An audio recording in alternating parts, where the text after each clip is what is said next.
안녕하십니까. 파생상품 딜링룸의 김준성입니다. 오늘 영상은 마켓 리스크 리밋을 설정하는 방법에 대해서 말씀드리겠습니다. 이번 편과 이 다음 편 두 편에 걸쳐서 말씀드릴 예정인데요. 이 부분이 저희 파트 4 IB에 관련된 영상 중에 가장 하이라이트입니다. 여러분들 트레이딩 비즈니스를 시작하면 한도를 설정해야 되지 않습니까? 예를 들어서 내일부터 내가 주식 거래를 하려면 얼마까지 사야 될까? 이거를 결정해야 되지 않습니까? 그거 여러분들은 어떻게 결정하십니까? 내가 1,000만 원 있으면 1,000만 원, 1억 있으면 1억, 그렇지 이런 식으로 하십니까? 아니면 어떻게 하십니까?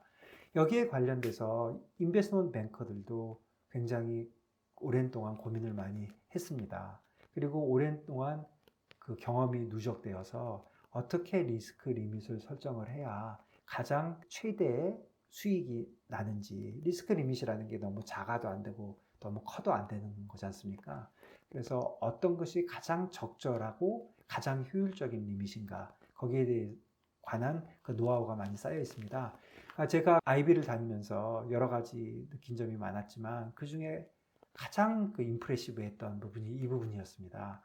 이 사람들이 트레이더들한테 그 리스크 리밋을 이런 식으로 주고 이런 식으로 관리하는구나.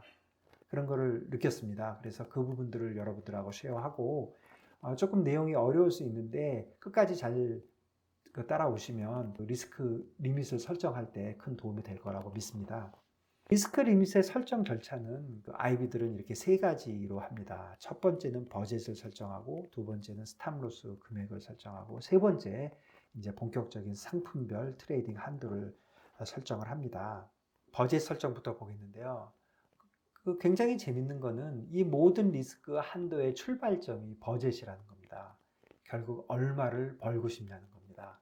많이 벌고 싶으면 버젯 한도가 커지실 거고, 적게 벌고 싶으면 한도가 적게 되는 것이죠. 그렇지만 사람들이 리스크 한도의 출발이 버젯이구나 이렇게 생각하기 쉽지 않습니다.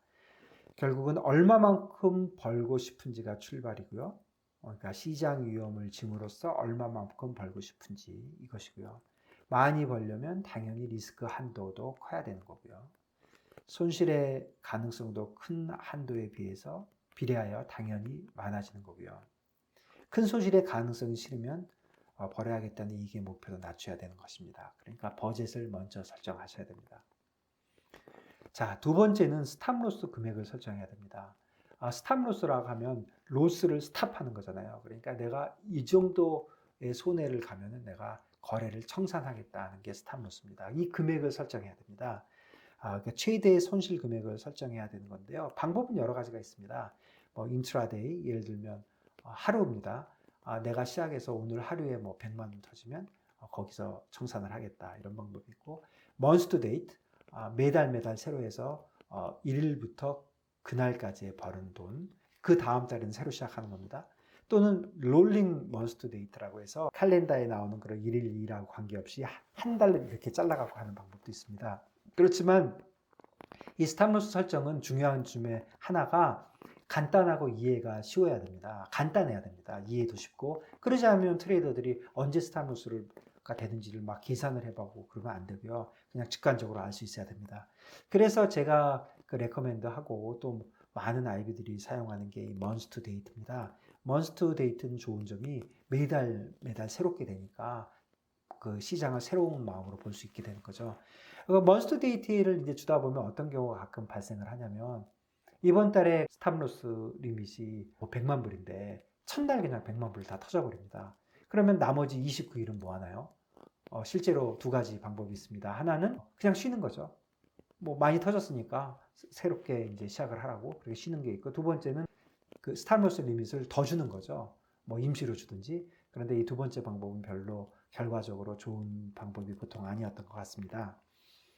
그러면 이제 중요한 거는 그 버젯을 설정하고 스탑로스 금액을 설정을 하는 건데, 그러면 이 버젯과 스탑로스의 관계는 어떻게 됩니까? 버젯을 정하고 거기에 맞게 이제 스탑로스 금액을 정해야 되는데, 이게 관계가 어떻게 되느냐? 무슨 수학적인 뭐가 있느냐? 그런데 안타깝게도 수학적인 뭐는 없는 것이고 경험치로 정할 수밖에 없는 겁니다.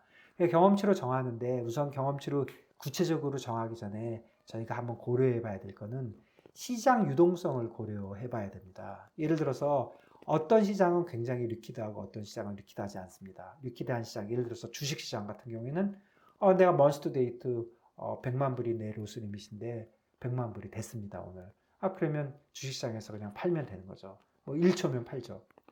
그런데 또 한 가지는 부동산을 투자하는 겁니다. 아파트를 산 겁니다. 아파트를 샀는데 막투마켓이 100만 불 로스가 났습니다, 오늘. 그러면 뭐 아파트를 팔려고 하는데 아파트는 팔려면 시간이 훨씬 오래 걸리지 않습니까?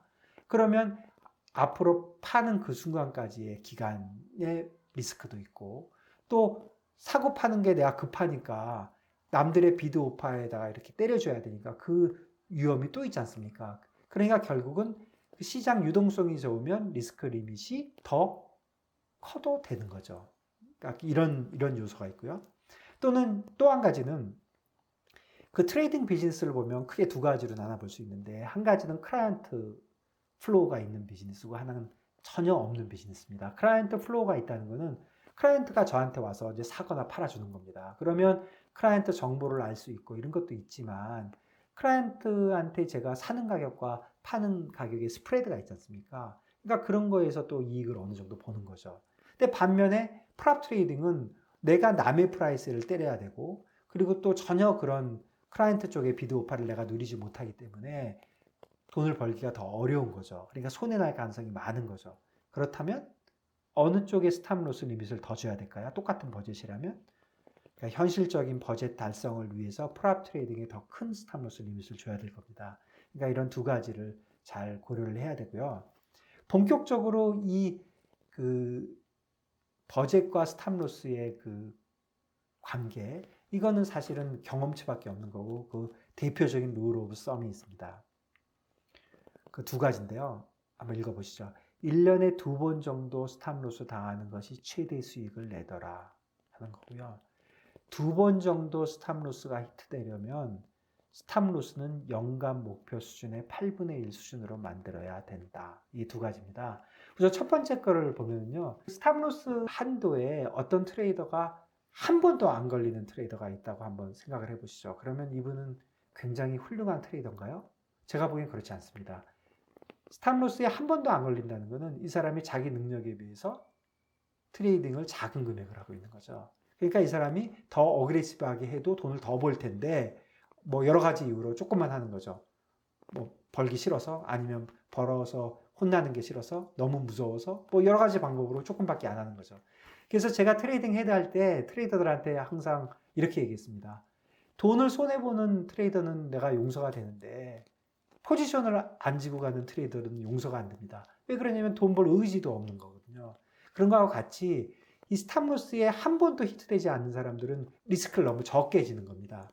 그러니까 딱 좋은 건 아니죠. 반대로 1년 12달 중에 10달, 11달을 스탑로스를 당하는 사람도 물론 나쁘죠. 손해도 많이 볼 뿐 아니라 이 사람은 트레이더로서의 자질이 없을 수도 있습니다. 어쨌든 많은 것도 문제지만 한 번도 걸리지 않는 것도 문제인 것입니다. 그러니까 중간에 어떤 가장 최저값이 있는데 그것을 경험치로 보니까 2번 정도 히트하는 것이다. 이렇게 아이비들이 보는 겁니다.